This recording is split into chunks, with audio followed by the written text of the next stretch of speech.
Dictation start now. Unfortunately, the proper development of affiliated colleges has not received the attention it deserves. The vast majority of them is in the private sector and is subject to its strengths as well as weaknesses, while some college in metropolitan areas are very big, about 45% have an enrollment of less than 500. As higher education is spreading to rural areas, to proportion of such institutions is tending to grow.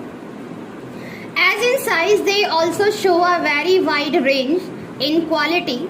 Many of these institutions have low standards due to poor facilities and mediocre staff, while some are outstanding institutions which can compare favorably with university departments.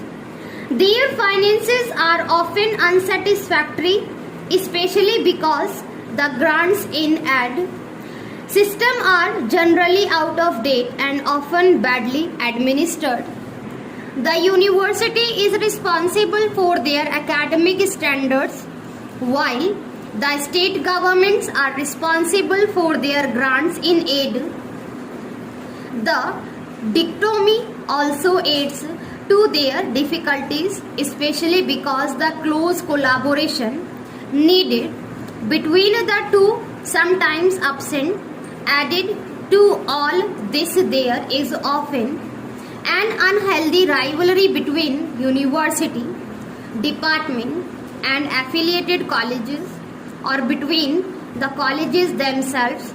I am of the view that in the larger interest of improving standards in higher education, it is necessary to concentrate for the next 5 to 10 years on improving the quality of affiliated colleges.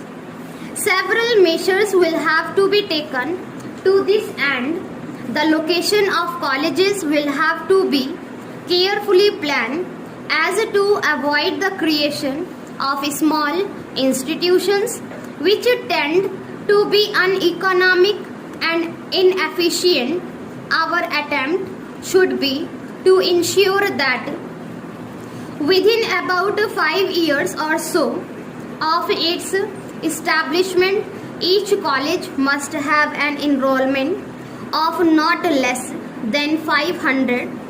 The courses to be provided in colleges should be carefully coordinated, especially where a town or a city has more than one college. Intensive programs of in-service education through summer institutes and other means should be developed.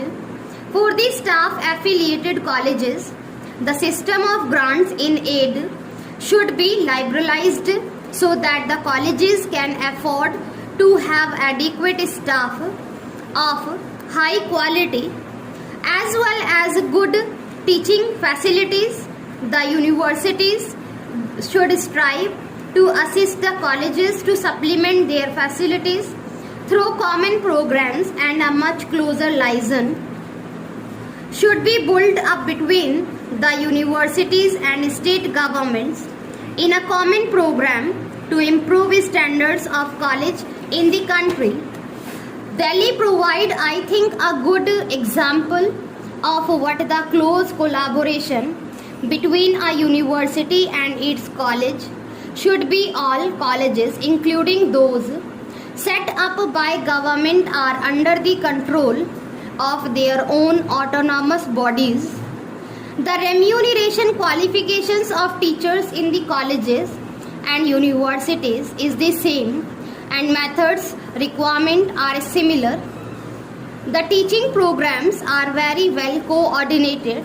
The grants in aid is liberal and is given by the University Grants Commission on the recommendation of the university.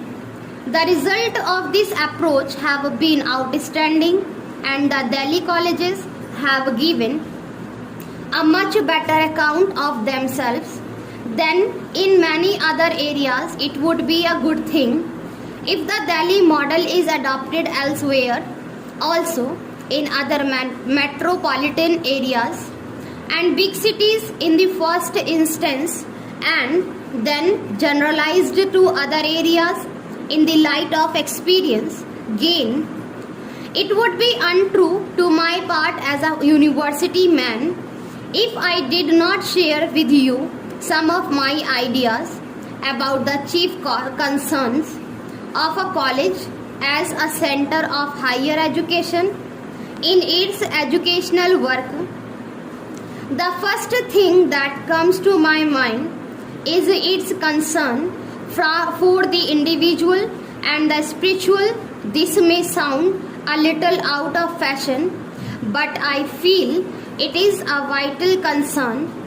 There is a dangerous tendency to neglect the things of the spirit in the overemphasis on maternal welfare.